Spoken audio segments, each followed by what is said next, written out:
Գյորջյան Կասկադ 60 ամիս փուլային վճարում բազմաթիվ առավելություններ։ Վերջին նստաշրջանի հենց սկզբից միանգամից մեծամասնությունը ցույց է տալիս, թե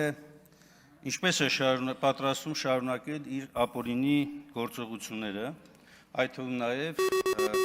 սահմանադրությամբ եւ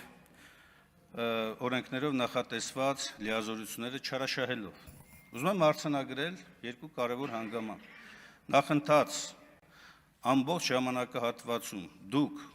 վերից վար ոտնահարելով սահմանադրական կարգավորումները ոչ միայն առհամարել եք ժողովրդի վստահության այն քվեն, որ տրված են ընդդիմությանը, այլ նաև ամեն ինչ արել եք, որպեսզի երկրում ընդդիմությունը չօգտվի իր բոլոր կամ ոչ բոլոր անգամ նվազագույն հնարավորություններից եւ իրավունքներից։ Ես ուզում եմ հիշեցնել ոչ միայն իմ գործընկերը արդեն նշեց այն արատավոր վարքագիծը, որ դուք ցուցաբերում եք, խորհրդի մասն եք խոսում, պարոն Սիմոնյան։ Ես մի երկու անգամ ներկա եմ եղել։ Դուք անգամ ընդդիմությանը բարեկամական խմբերում, վերապահված տեղերում առաջարկը ձեր քվեարկությամբ մերժում եք։ Այն նվազագույն իրավունքը, որ տրված ընդդիմությանը, ձեր մեծամասնությամբ մերժում եք։ Դուք մերժում եք ընդդիմության առաջարկները ազգային ժողովի նիստերում հարցեր քննարկելու։ Դուք առհասարակ ամեն ինչ եք մերժում։ Դուք մերժել եք նաև Հայաստանի Հանրապետությունը, դուք մերժել եք Արցախի Հանրապետությունը, դուք մերժել եք Հայաստանի քաղաքացուն։ Հիմա եկել եք այստեղից կանգնել եք, հոխորտում եք ընդդիմության վրա, ինչի՞ չեք գնում ծանոթանալ։ Մեծ մասը ընդդիմության ապօրինի քրեական գործերի հարուսման տակ է, ներառյալ ես։ Այո, եւ ըստ օրենքի ես իրավունք չունեմ փաստորեն ծանոթանալու այդ զեկույցի։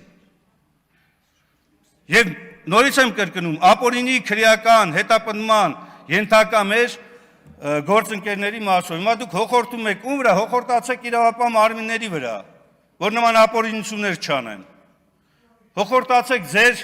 գործընկերների վրա, որ արհեստական թեմաներ են գեներացնում, հոխորտացեք Նիկոլ Փաշինյանի վրա, որ հարձակում է գործել սահմանադրությամբ պաշտպանվող հայ առաքելական Սուրբ եկեղեցու վրա։ Հոխորտացեք այդ ուղղությամբ, ոչ թե ընդդիմության վրա։ Այո, վերջին նստաշրջանն է եւ ես հույս ունեմ, որ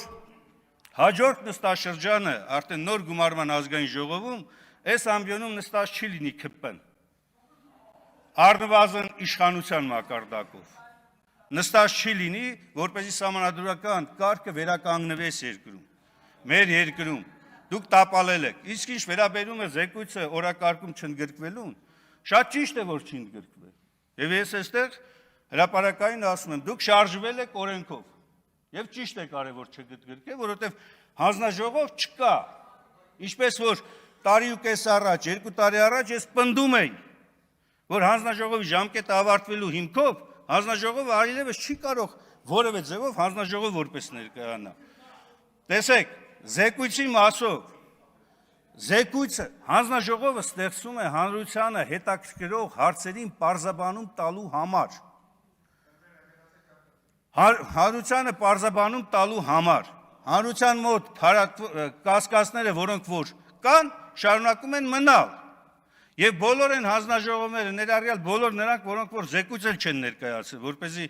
չասեք, բա այն մյուս հանձնաժողովներն ուր են։ Հանրության մոտ այս կասկածները չեն փարատվել։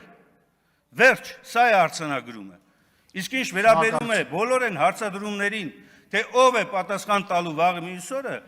ես համոզված եմ, որ իշխանության փոփոխությունից հետո այն իշխանության ժամանակ, երբ տեղ են ունեցել ենթադրյալ հանցանքները,